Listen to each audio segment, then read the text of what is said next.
114 അധ്യായങ്ങളിലെ 100ാമത്തെ അധ്യായമാണ് സൂറത്തുൽ ആദിയാത്ത്. അതാരെങ്കിലും പാരായണം ചെയ്താൽ മൻ ഖറഅ സൂറത്ത വൽ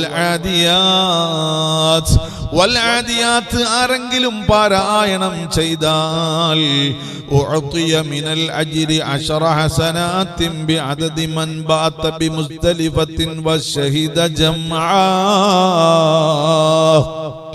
മുസ്തലിഫയിലും അറഫയിലും പങ്കെടുത്ത ആളുകളുണ്ടല്ലോ, ലോകത്ത് അന്ന് മുതൽ ഇന്നേ വരെ മുസ്തലിഫയിൽ ആരൊക്കെ പങ്കെടുത്തുവോ, അറഫാത്തിന്റെ മൈതാനിയിൽ വെള്ളക്കടൽ തീർത്തുന്ന മനുഷ്യസാഗരത്തിൽ ആരെല്ലാം മണിയണിയായി ചേർന്ന് നിന്നുവോ, സുബ്ഹാനല്ലാഹ്, അവരുടെ എല്ലാം എണ്ണമനുസരിച്ചതിന്റെ 10 ഇരട്ടി പ്രതിഫലമാണ്.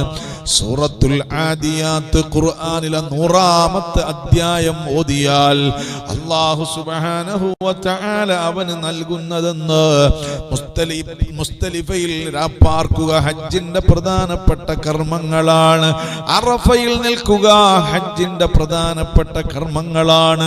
മദീനയിൽ നിന്നും ഹജ്ജിന് വന്ന എത്രയോ ആളുകൾ വിവിധ ഹോസ്പിറ്റലുകളിൽ സുഖമില്ലാതെ കടന്നാലും അറഫാത്തിന്റെ സമയമാകുമ്പോൾ അത്യാധുനിക ആംബുലൻസുകളിൽ ആ രോഗികളെയും കൊണ്ട് വരിവരിയായി ആംബുലൻസ് അറഫാത്ത് വിട്ട് കിടക്കുന്നത് നിങ്ങൾ കണ്ടിട്ടില്ലേ? അറഫാത്ത് അൽ ഹജ്ജു അറഫാ. അവിടെ ആരൊക്കെ ഹജ്ജിന്റെ ഭാഗമായി നിന്നിട്ടുണ്ടോ, മുസ്തലിഫയിൽ ആരെല്ലാം ഹജ്ജിന്റെ ഭാഗമായിട്ട് ലോകത്തിന്റെ അന്നു മുതൽ ഇന്ന് വരെ നിന്നിട്ടുണ്ടോ, അവരുടെ എണ്ണം കണക്ക് 10 ഇരട്ടി പ്രതിഫലമാണ് വൽ ആദിയാത്ത് സൂറത്ത് ഓതിയാൽ അല്ലാഹു അവന് കൊടുക്കുന്നതെന്ന് ഹബീബ് മുഹമ്മദ് മുസ്തഫ സല്ലല്ലാഹു അലൈഹി വആലിഹി വസഹബിഹി വസല്ലമ തങ്ങൾ.